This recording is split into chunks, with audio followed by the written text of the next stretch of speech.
We're chatting about authentic Christian living, and last we talked about humility. We defined humility as a willingness to be known for who you really are.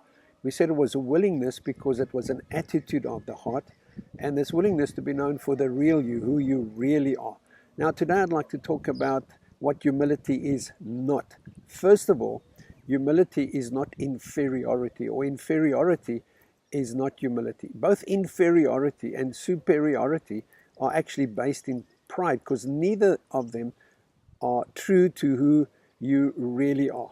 There's no person on earth that's less valuable or more valuable than anyone else. Our value is defined in Jesus, in Christ, and God assigns extreme value to us by giving his own son, Jesus Christ. We are just as valuable as Jesus is. So no person is more or less valuable than you.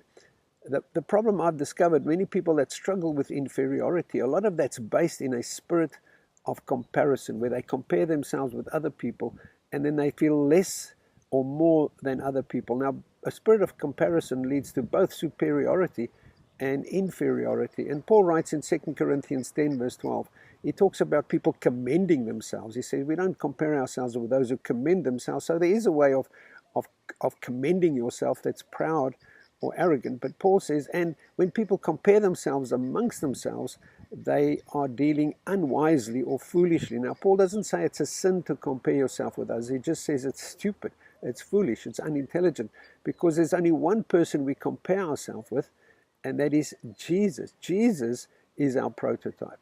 Jesus is the example of us.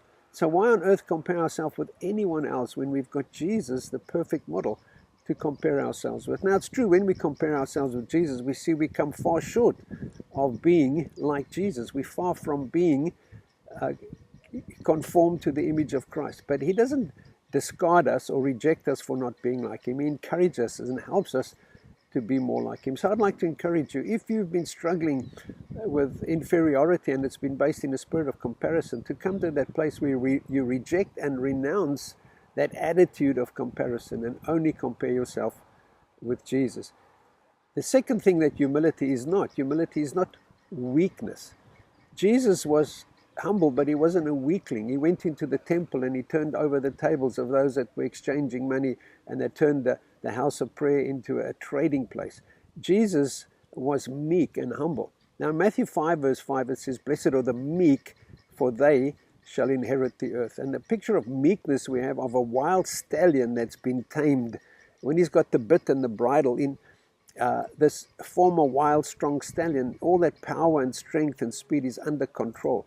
So meekness is a yieldedness. Humility or meekness is yielding our will to God. Doesn't mean we are weaklings or we don't have strength of character, but we yield all that we are in terms of our personality and our character to God. So humility is not weakness. That's especially important for the men amongst us. We want to be macho and strong. Now, it takes guts, it takes humility to swim upstream rather than just downstream with all the filth of the world. So humility is a strength of character, it's not weakness. And then thirdly, humility is not timidity. We don't have to be intimidated by other people. And part of inferiority or the fear of man has to do with this overdeveloped concern for what people think of us. Now, humility is not intimidated. Humility finds its confidence in God. And 1 Timothy 1 verse 7 says, God has not given us a spirit of timidity or fear, and that fear is this fear of man, but has given us a spirit of power and love and a sound mind. Next time we talk more about what humility is, but for now, make sure that you are aligning yourself with Christ, not comparing yourself with others. If need be, reject and renounce a spirit of comparison. Allow that yoke that's been upon you, that maybe is an irritation or sometimes causes you to be discouraged.